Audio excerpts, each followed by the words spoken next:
नवरंगपुर जिले में गतकाली संध्यारू आरंभ होई आज सकाळ पर्यंत प्रबलरू अति प्रबल वर्षा जारी रही।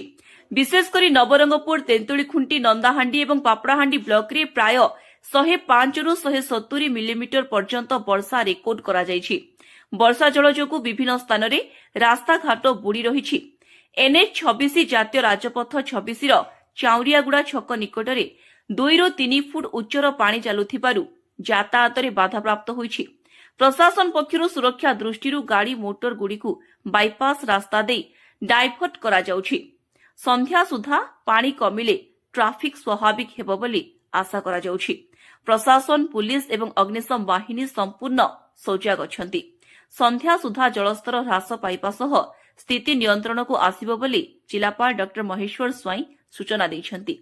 जिले में गतकाली संध्या पाखु आज सकाल पर्यंत पर्याप्त परिमाण वर्षा होती।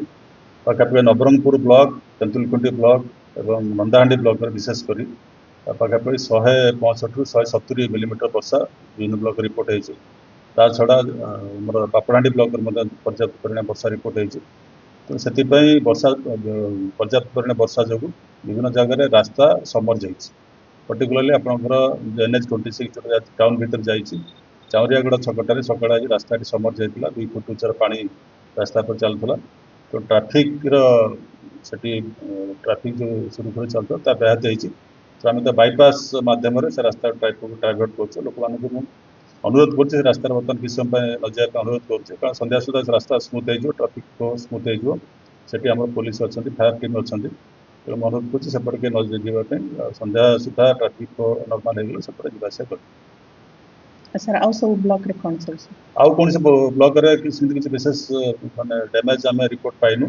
केवल पापड़ाहांडी ब्लॉक रो जो मकिया अच्छी से गोटे गाँ अच्छी से गाँव में प्रति थर वर्षा हेल्ले से किसी पानी पशि जाए तलिया अंचल पानी पहुँचाए से पाखापाखि 30-40 जन लोक आणिक आम बात्या आश्रय स्थल रखीचु। म्युनिसिपालिटी नवरंगपुर म्युनिसिपालिटी जो तलिया अंचल अच्छी से किसी घर द्वार भितर पानी पैसार जो म्युनिसिपालिटी यू रिपोर्ट कर व्यवस्था कर पाखर रखा व्यवस्था कर। तेंतुलीखुंटी ब्लॉक तो वर्षा होती जोर वर्षा होती तेणु से पानी विभिन्न जगह रास्ताघाट रास्ता पानी चलबार खबर पाऊँ जो रास्ता डाइवर्सन कम होता से जगह बुड़ी रास्ता बुड़ी बहुत संध्या सुधा से पानी कमी ट्राफिक स्मूथ हो। चलित वर्ष लगाण वर्षा जो आज नवरंगपुर जिले में अनेक स्थान में विभिन्न ग्राम विभिन्न साई संपूर्ण मात्रा पानी बुड़ी जाइए।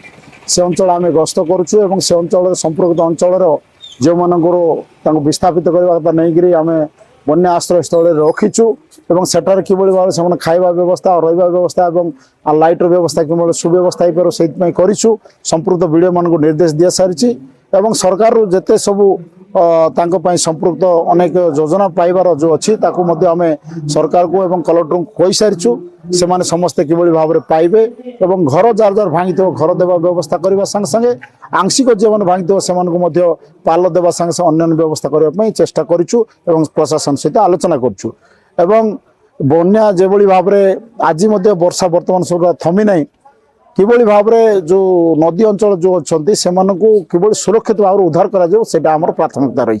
तेणु ओड्राफ्ट टीम टू आरंभ कर अन्य टीम मान सब आम अलरेडी से नियोजित कर सारू से अच्छा। तेणु आमर जिलार कौन क्षयक्षति हम ना बोली आम भावुँ जदि जमी और अन्य जो बुड़ी जाइए मैंने क्षयक्षति है आशा दिन में आकलन कर सरकार को पठाब और सरकार अनेक जो पाइबा कथा जो सामग्री पाइबा कथा से पाइबे अर्थ व्यवस्था पाइबा कथा पाइबे। नवरंगपुर अभिषेक बेहेरा रिपोर्ट सत्यपाठ न्यूज।